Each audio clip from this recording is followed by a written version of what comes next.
s'il n'y avait pas que les murs des vieilles maisons capables de garder les traces du passé, si les objets eux aussi avaient une mémoire et étaient capables de garder les traces positives ou négatives d'ailleurs de ceux qui les ont possédés. C'est tout le mystère de l'histoire que voici, l'histoire du bijou maudit.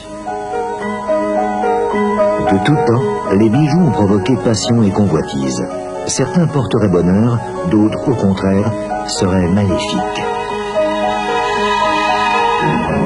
Il y a des objets très mystérieux et des objets qui vous rendent mal à l'aise. Les objets ont une certaine âme, les objets ont une vie et ils ont aussi une mort, certains ont une mort. C'est en achetant cette bague ancienne que Babette Musselli va découvrir que les bijoux ont peut-être une âme. Malgré le prix élevé du bijou, Babette ne peut résister. Elle est ravie et sans attendre, elle glisse à son doigt l'améthyste serti de brillant.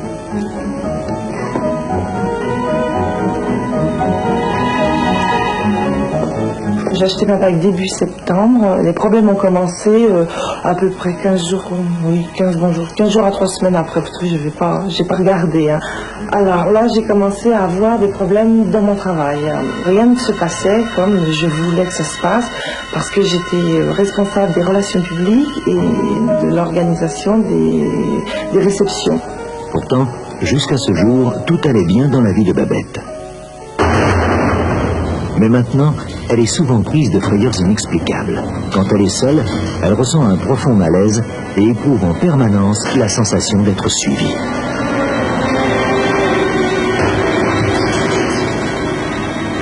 Que se passe-t-il? Elle sent un fluide glacé sur sa nuque et des coups de poing lui martèlent la poitrine.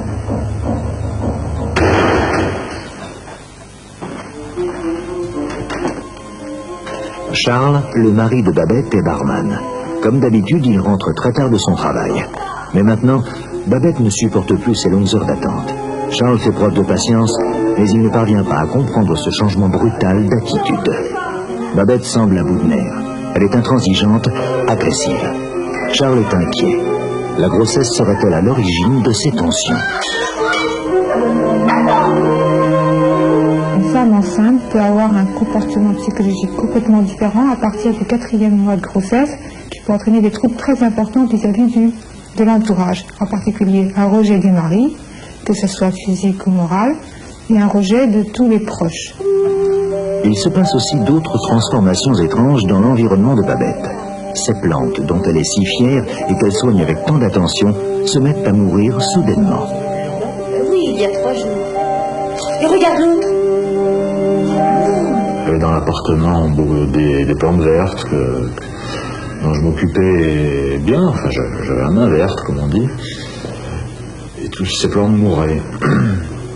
On aurait dit qu'elles subissaient le malaise de ma femme, de Babette.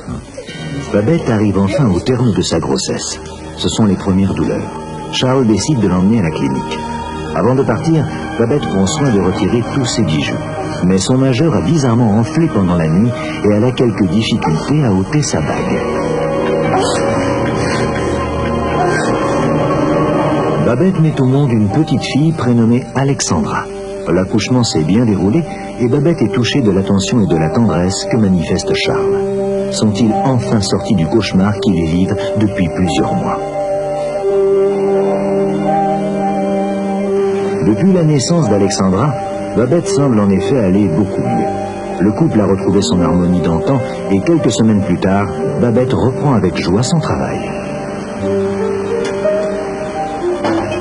Pourtant, dès son arrivée au restaurant, Babette sent à nouveau la tension monter. Elle ne parvient pas à contenir son agressivité. Elle veut tout faire elle-même, tout le monde l'exaspère. C'est avec effarement que ses collègues assistent impuissants à cette frénésie. Qu'est-ce qui se passe ici? Le directeur est obligé d'intervenir et de la calmer. Mais l'étrange comportement de Babette va persister pendant plusieurs semaines et il est question de la licencier. Je vais prendre des sanctions contre vous. C'était un changement total de la personnalité. C'était vraiment de quelqu'un de très souriant qu'on connaît et de très gai.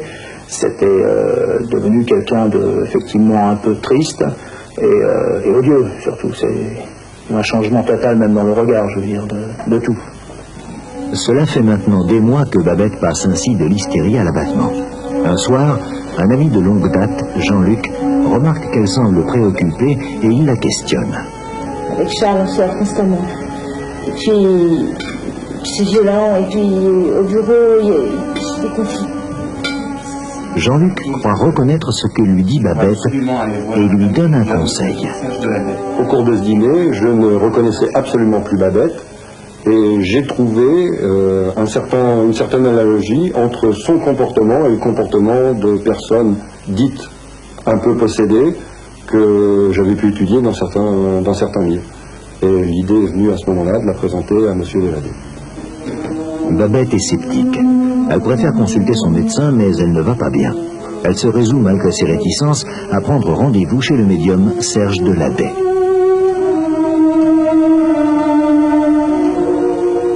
Décontractez-vous un petit peu, je vous sens assez nerveuse.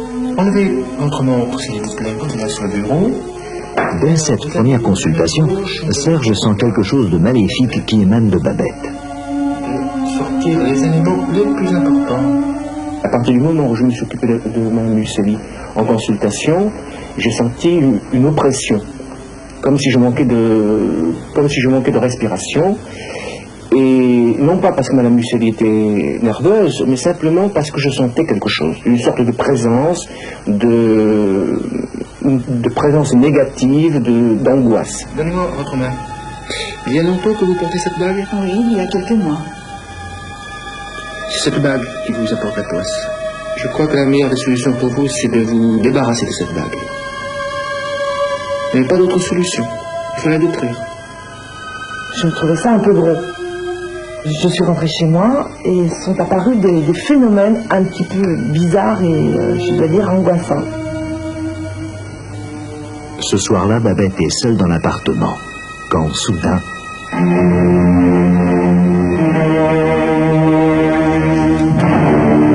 J'étais en train de me maquiller et je sentais comme quelque chose derrière moi. Vous savez, comme quelqu'un qui vous frôle ou quelqu'un qui... Je sentais vraiment une présence, mais encore pas dans le dos. Donc, tout d'un coup, j'ai vu derrière moi comme une silhouette, comme une figure de femme.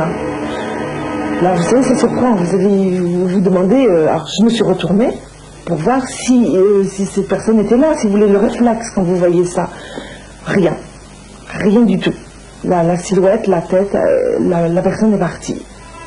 Depuis quelque temps, le sommeil de Babette est très perturbé. Elle se réveille en proie à des crises d'angoisse de plus en plus fortes. Chaque nuit, elle entend maintenant des bruits de pas dans l'appartement. Elle est totalement obsédée par la vision de cette femme qui est apparue dans le miroir de la salle de bain. À plusieurs reprises, elle se lève et visite chaque pièce pour vérifier qu'il n'y a personne. Et pourtant, Babette continue de sentir cette présence oppressante. L'appartement semble vide, mais Babette sait que l'inconnu est là. Paniquée, Babette va téléphoner au médium. Écoutez, vous savez ce que je vous dis l'autre jour, de toute façon la situation est dramatique pour vous. Hein. Il faut absolument vous débarrasser de cette bague parce que... Babette finit par céder. Ses difficultés ont en effet commencé dès qu'elle a acheté cette bague. Il lui faut donc se séparer du bijou. Mais ce matin-là, son doigt est tellement enflé qu'elle est obligée d'aller chez un bijoutier pour qu'il la lui retire. Non, pas du tout. C'est un spécial pour couper les bagues, il n'y a aucun problème. Voilà, c'est parfait. Je ne peux pas savoir comme ça me soulage. Mais Babette sait que cela ne suffit pas. Le médium doit maintenant l'aider à se dégager des ondes négatives qui l'emprisonnent.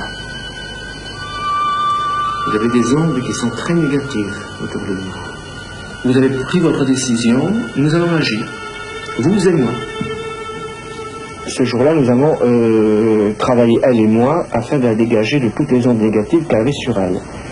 Ça a été assez dur, assez pénible pour elle, car elle avait beaucoup de mal à se décontracter. Vous avez un aura qui est très négatif en ce moment.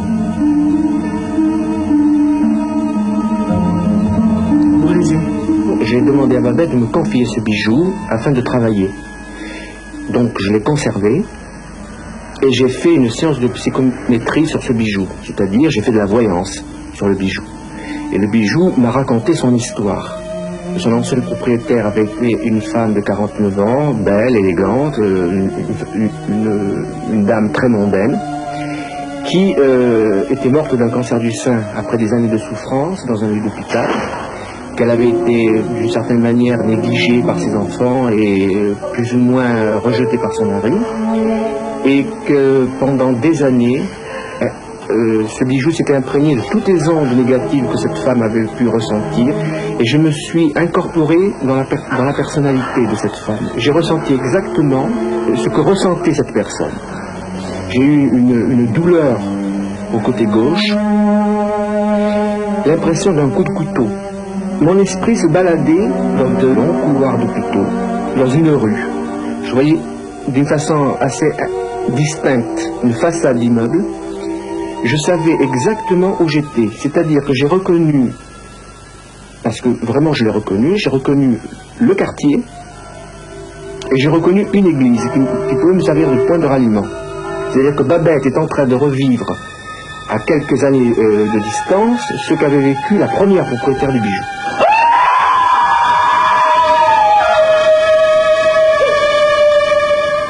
Si la personne est en bonne santé, pleine de dynamisme, elle va, lorsqu'elle acquiert un objet, projeter de nouvelles significations qui vont neutraliser ce qui a été projeté par l'ancienne propriétaire. Si au contraire on a une personne malade et dépressive, eh bien, ou instable, ou fragilisée parce qu'elle a une grossesse, eh bien, cette personne ne pourra pas forcément neutraliser ses énergies passées. Et là, on a un bijou qui devient maléfique, comme dans le cas de Babette. Intrigué, Serge décide de mener une enquête pour vérifier la réalité de sa voyance. Il se rend à l'église qu'il a identifiée dans sa vision, et là, il reconnaît l'immeuble. Il va interroger la concierge. Monsieur Deladé est venu me voir en demandant pour une dame qui habitait au deuxième étage. Cette dame a été décédée, ça faisait pas longtemps, parce qu'elle avait vraiment très souffert, parce qu'elle avait le cancer dans le sang. Et elle avait 2 filles et un mari. Le mari, c'est-à-dire qu'elle était enceinte souvent, et ses enfants aussi. C'est-à-dire que cette dame, elle n'était pas tellement bien dans sa peau, parce qu'elle n'avait pas tellement de famille autour d'elle. C'est très grave. Il faut la détruire le plus vite possible. Vous n'avez pas d'autre solution. J'ai pas le choix.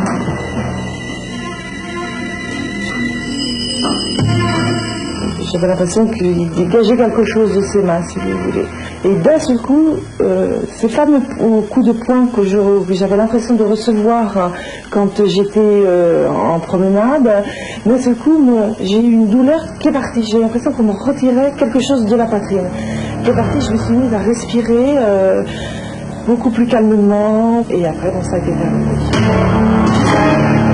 C'était une libération et la somme que représentait ce bijou n'était rien par rapport à ce que j'ai retrouvé par la suite, hein. L'harmonie que nous avons retrouvée ensemble. La bague est brisée, mais il y a encore une étape à franchir pour que Babette soit totalement libérée. Il faut procéder à une ultime séance, et c'est selon un rite précis que toute la souffrance dont est chargé le bijou va enfin disparaître. Et sa famille, et sa vie. Le soleil est revenu à la maison. Là, c'est vrai que ça a fait du bien. Et après, dans mon travail, tout s'est amélioré et j'ai vraiment plus eu aucun problème. Donc, c'était vraiment cette bague qui avait des ondes négatives et qui m'empoisonnait la vie. La légende des bijoux maudits serait-elle quelquefois vraie? Et certains objets inanimés auraient-ils donc une âme?